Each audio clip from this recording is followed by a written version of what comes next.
नमस्कार बच्चों, मेरे YouTube चैनल साइंस टीचिंग में आपका स्वागत है। आज मैं पढ़ाऊंगा गणित जो है एक्सरसाइज 18.1 जिसे बोलते हैं प्रायिकता। प्रायिकता क्या होती है, पहले मैं प्रायिकता के बारे में बता देता हूँ। प्रायिकता वो होती है जो किसी संभावना के आने की प्रायिकता को बताता है, उसे प्रायिकता कहते हैं। जैसे कि किसी भी प्रयोग देखो मैं बता देता हूँ कि जैसे मान लो कुछ घटनाएं होती है। जैसे मान लो मैंने एक सिक्का उछाला, ठीक है, उसमें चित पट तो होते ही है आने की, लेकिन उसमें आने की अनुचित प्रायिकता बतानी है। लेकिन इसमें क्या करे, लेकिन मैंने क्वेश्चन एक लिखा है, देखो कि ये पासे वाला है, ये पासे वाला है, इसके बारे में मैं बता देता हूं। अभी देखो क्वेश्चन में फर्स्ट है 18.1 का पहला क्वेश्चन है। देखो मैं क्वेश्चन नहीं बताऊंगा, इसमें बहुत मोस्ट इंपोर्टेंट है ये, क्योंकि ये एग्जाम में अंक नंबर 1+3 के आते हैं। इसमें से जो अभी आपके एग्जाम हुए नहीं है 10th क्लास में, क्योंकि 10th क्लास में अभी सोशल साइंस और मैथ का बाकी है, जो 1 जुलाई से कंफर्म है जो आपका एग्जाम होगा। अब देखो, अब मैं पढ़ाना शुरू कर रहा हूं कि प्रायिकता। अब देखो, एक पासे को फेंकने पर 4 से बड़ा अंक आने की प्रायिकता ज्ञात कीजिए। मतलब एक पासा है मेरे पास, पासा मतलब लूडा को मैं फेंकता हूं तो 4 से बड़े अंक आने की प्रायिकता बतानी। 4 से बड़े अंक तो मैं पहले लिख सकता हूं कि एक पासे को फेंकने पर, हल करता हूं, ठीक है, हल करने में लिख सकता हूं एक पासे, ठीक है, लिख सकते हैं एक पासे को फेंकने, ठीक है। मैंने लिखा है एक पासे को फेंकने पर कुल घटना, लिख देते हैं कुल घटना, या लिख देते कुल घटना है, ठीक है। तो मैंने एक पासे में कितने अंक होते हैं, 1 2 3 4 5 6, तो मैं लिख सकता हूं 1 2 3 4 5 और 6, ये इसमें होती है, ठीक है। ये एक पासे में सभी को पता है 1 2 3 4, ये 6 अंक होते हैं। अब हम लिख सकते हैं ये कुल कितने हो गए, 6, लिख देते हैं 6 अंक हो गए, ठीक है। अब हम लिख सकते हैं पासे पर 4, पासे में 4 से बड़ा अंक आने की प्रायिकता। अब देखो हम लिख सकते हैं अनुकूल घटनाएं। अब देखो 4 से या लिख सकते हैं कि पासा, पासे, ठीक है, पासे पर 4 से बड़ा, 4 से बड़ा अंक आने, ठीक है। मैंने लिखा है कि 4 पासे पर 4 से बड़ा अंक आने अनुकूल घटना, लिख सकते हैं अनुकूल घटना।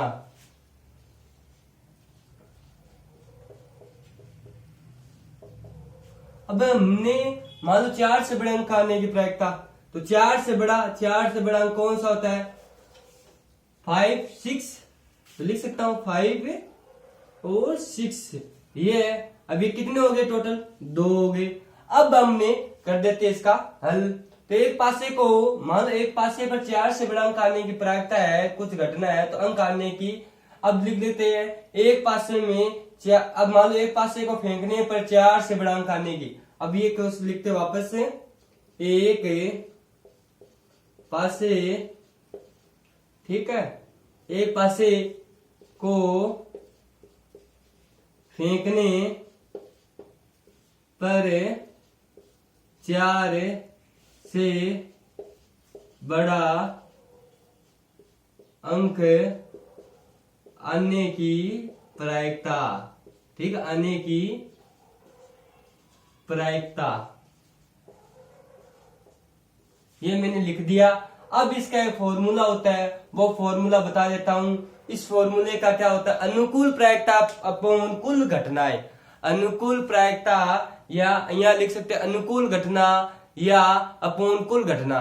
तो अनुकूल घटना कौन सी है, देखो मैंने लिख दिया अनुकूल घटना और कुल घटना, ये देखो दोनों लिख दिए मैंने, इसमें खुद ने मैंने लिख दी है। अभी कैसे लिखते हैं कि अनुकूल घटना क्या होती है और कुल घटना क्या होती है, पहले बता देता हूं आपको कुल घटना के बारे में। ठीक है, किसी भी अभिप्रयोग, मतलब किसी भी अभिप्रयोग, देखो किसी भी अभिप्रयोग की समस्त संभावना उसी को क्या बोलते हैं हम अनुकूल घटनाएं। मतलब किसी भी प्रयोग या किसी भी घटना को हम अनुकूल, पूरी घटना जैसे ये कुल घटनाओं को हम क्या बोलते हैं कुल, जैसे किसी भी अनुप्रयोग, ये प्रयोग किया हमने, किसी कुल घटनाओं को हम कुल घटना बोलते हैं। अब पासे पर चार, अब में पूछा अनुकूल घटना क्या होती है, किसी भी अभिप्रयोग में की विशिष्ट संभावना की अनुकूल घटनाएं कहलाती है। किसी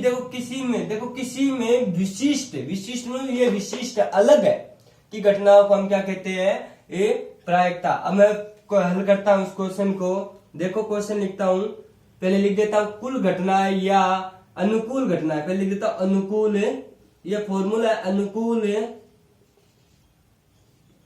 घटना अपॉन कुल घटना, कुल घटना। अब हमें पता है कि क्या क्या है, देखो अनुकूल घटना कितनी है हमारे पास, 2 है अपॉन, ठीक है, कुल घटना कितनी है 6 है।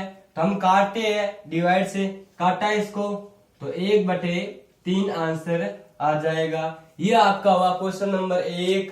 ये आपको मुझे पता है समझ में आ गया लगता है, जो नहीं समझ में आया मेरे कमेंट बॉक्स में बता देना, मैं रिपीट समझा दूंगा। अब क्वेश्चन नंबर 2 देखो, अब देखो आगे क्वेश्चन नंबर 2, मैंने क्वेश्चन नंबर 2 लिखा एक, अब देखो क्वेश्चन नंबर 2 मैंने क्या लिखा है, एक सिक्के को 2 बार उछाला जाता है तो दोनों बार चित्त आने की प्रायिकता ज्ञात कीजिए। कि एक सिक्का मेरे पास, मान लो सिक्के को मैंने 2 बार उछाला, तो उछालना जाता है तो दोनों बार चित्त आने की प्रायिकता लिखते हैं। तो हम कुल लिख सकते हैं, देखो एक सिक्के को, अब देखो सिक्के में, अब लिख सकते हैं सिक्के में कुल, देखो कुल प्रायिकता लिख सकते हैं, ठीक है, या कुल, देखो हम लिख सकते हैं कुल, ठीक है, कुल संख्या या कुल प्रायिकता लिख सकते हैं, या हम कोई भी, या कुल घटनाएं लिख सकते हैं, कुल घटनाएं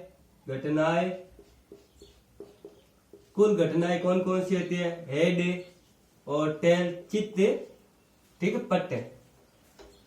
अब हम लिख सकते हैं अगला, कि अगला में क्या है, ठीक है। अब देखो सिक्के में अनुकूल, अब लिख सकते हैं अनुकूल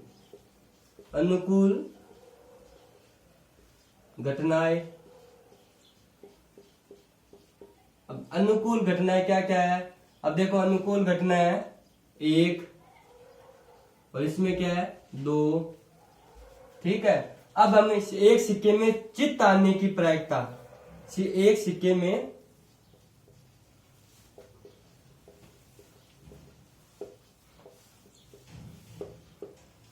चित्त आने की प्रायिकता। अब जो चित्त आने की प्रायिकता क्या है, फॉर्मूला वही लग जाएगा सेम, प्रायिकता बराबर लिख दो प्रायिकता, ठीक है, अनुकूल घटना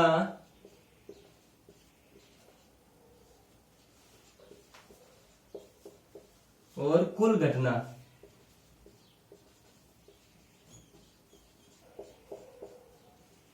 ठीक है, अब ये अनुकूल घटना है, कुल घटना है। अब मैंने लिखा अनुकूल घटना कितनी थी हमारे पास 1 और कुल घटना कितनी थी हमारे पास 2, तो ये मैंने लिख दिया। अब 2 बार उछाला जाता है सिक्के को, कितनी बार, इधर कर रहा हूं, ठीक है। अब 2 बार सिक्के को उछालने पर चित्त आने की प्रायिकता, अब लिख सकते हैं, अब 2 बार, देखो इसमें लिया मैंने, अब 2 बार उछालना, 2 बार उछालने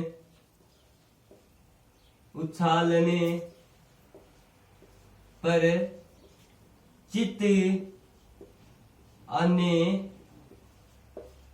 की प्रायिकता।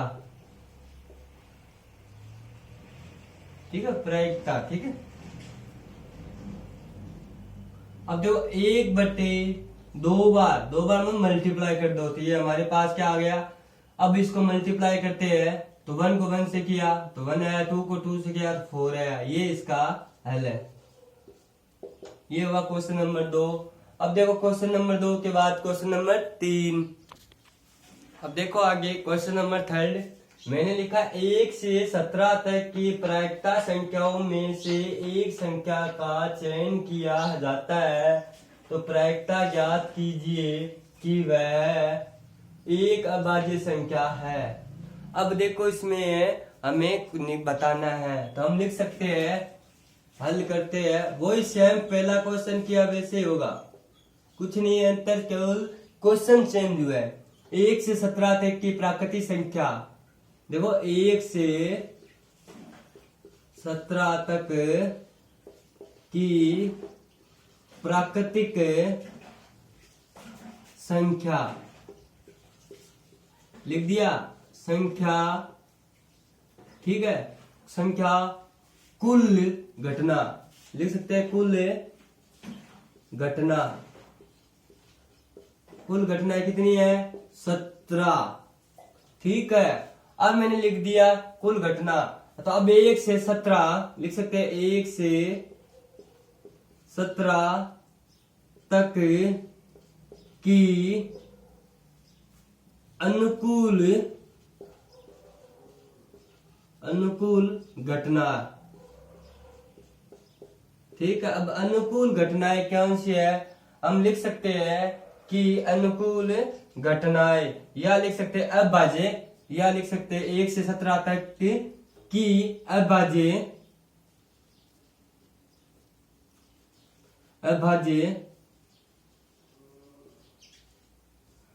अनुकूल घटनाएं। अभाज्य अनुकूल घटनाएं कौन सी होती है? मैं उधर लिख रहा हूं, देखो 1 से, अब जिसका भाग नहीं जाए पूरा, जिसमें भाग उसके खुद की संख्या में जाए, 2 का भाग 2 में, 3, 5, ठीक है, 7, 11, ठीक है, 11 के बाद 13, 15 और 17।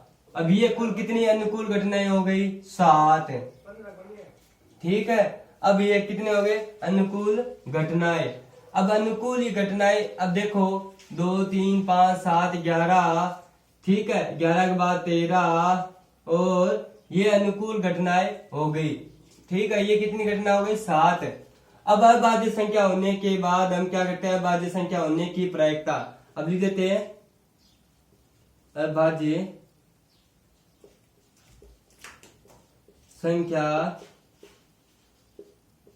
होने की प्रायिकता। तो वही लिख देते हैं, क्वेश्चन फॉर्मूला उतार देते हैं। प्रायिकता अनुकूल घटना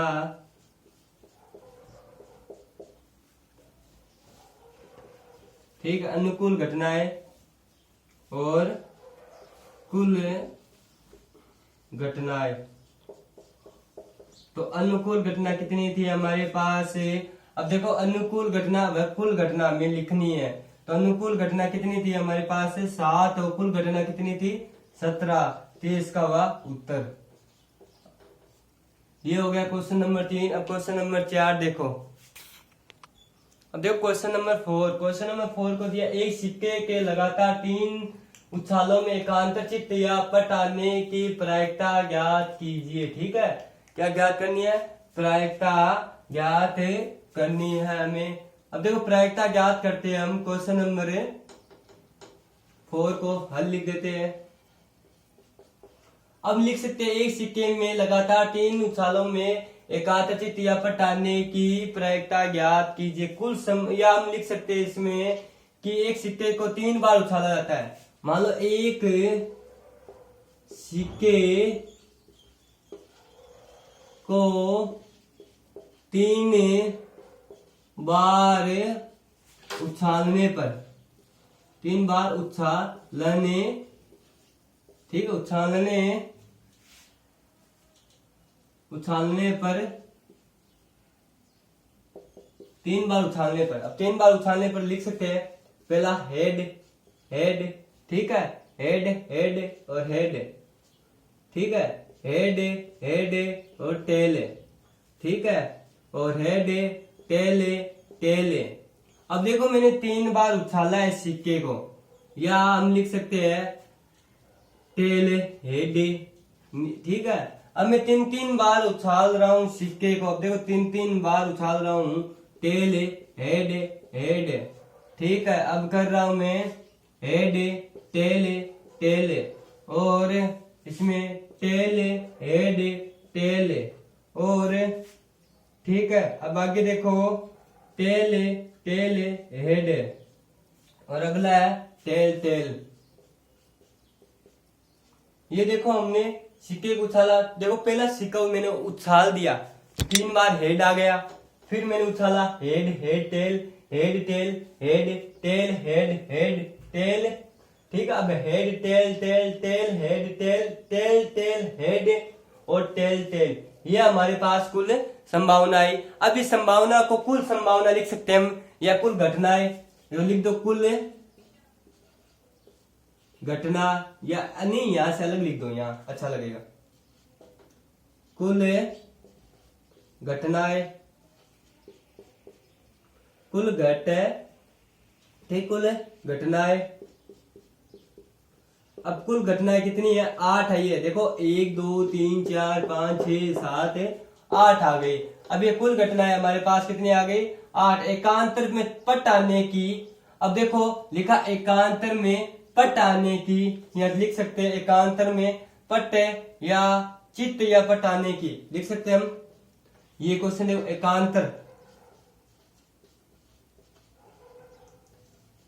एकांतर में चित्त या पट आने की अनुकूल घटनाएं, क्या है? अनुकूल घटनाएं। अनुकूल चित्त और पट आने की क्या होती है? हेड और टेल। तो ये कितनी हो गई? 2। अब फॉर्मूला लगा लेते हैं वही, ठीक है। अब हम क्या करते हैं? फॉर्मूला लगा लेते हैं वही, जैसे अब लिख देते हैं प्रायिकता, ठीक है, लिख देते हैं प्रायिकता अनुकूल घटना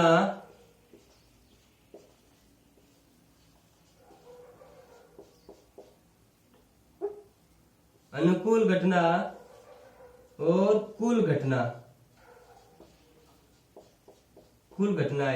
अनुकूल घटनाएं व कुल घटनाएं। तो अनुकूल घटना कितनी थी हमारे पास? 2/8 है। तो इसको काटा तो कितना आंसर आ गया?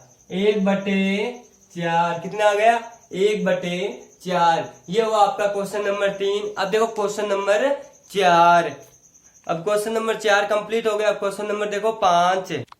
अब अगला देखो क्वेश्चन नंबर 5। मैंने लिखा एक अलीफ वर्ष में केवल 52 रविवार आने की प्रायिकता ज्ञात कीजिए। अलीफ वर्ष मतलब 1 साल। अब देखो 1 साल में केवल 52 रविवार आने की प्रायिकता कीजिए। अब देखो 1 साल में, अब लिख सकते हैं एक अलीफ वर्ष में कितने होते हैं? 365 दिन होते हैं। 365 दिन, ये लिख दिया, ठीक है। अब 52, अब लिख सकते हैं हम आगे कि वो हो सकता है 52 सप्ताह पूर्ण होने में। अब लिख सकते हैं 65 दिन होते हैं, ठीक है।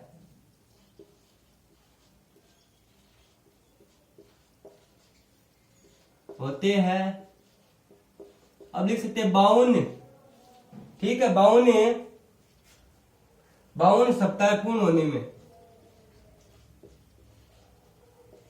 पूर्ण, ठीक है। मैं लिखा मैंने 52 सप्ताह पूर्ण होने पर अंत में, ठीक है, अंत में 1 दिन शेष रह जाता। क्या रह जाता? 1 दिन शेष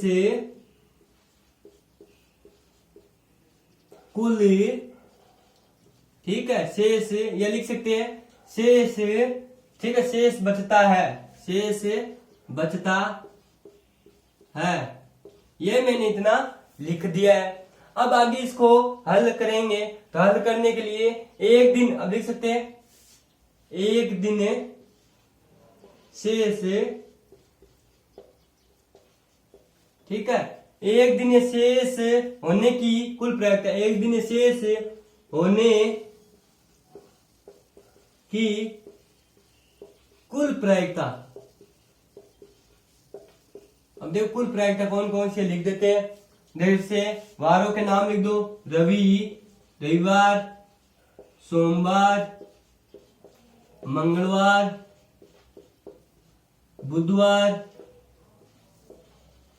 गुरुवार, ठीक है, शुक्रवार, शनिवार, ठीक है। अब ये कितने हो गए, ये कुल हम करते हैं तो कुल घटनाएं कितने हो गए। अब देखो वापस लास्ट में मैंने रवि, सोम, मंगल, बुध, गुरु, शुक्र, शनि, 1 2 3 4 5 6 7, ये कुल कितनी घटना हो गई, 7 है, ठीक है। अब ये मैंने 7 हो गई, 7 होने के बाद अब आगे देखो अगला कि केवल 52 रविवार होने के लिए अंतिम शेष एक दिन की अनुकूल घटनाएं लिख सकते हैं। एक दिन रविवार, देखो एक दिन रविवार न होने की अनुकूल घटना, देखो लिख सकते हैं एक दिन न, देखो एक, या लिख सकते हैं हम, या लिख सकते हैं एक दिन रविवार न होने में की अनुकूल घटना, अनुकूल घटना, अनुकूल घटनाएं, अनुकूल घटना भी लिख सकते हैं या अनुकूल घटनाएं लिख सकते हैं। अनुकूल घटना कितनी हो गई, 6, एक में से एक रविवार मैंने इसमें निकाल दिया, तो एक रविवार निकालने के बाद 1 2 3 4 5 6 बच गए, तो ठीक है, और 6 बचे तो मैंने 6 लिख दिए। अब हम क्या करते हैं, 52 रविवार होने की संभावना, अब क्या करते हैं 52 रविवार होने की संभावना, ठीक है। अब हम फॉर्मूला लगा देते हैं, अनुकूल, अनुकूल घटना, ठीक है, अनुकूल घटनाएं, ठीक है। अब देखो अनुकूल घटनाएं और कुल घटनाएं,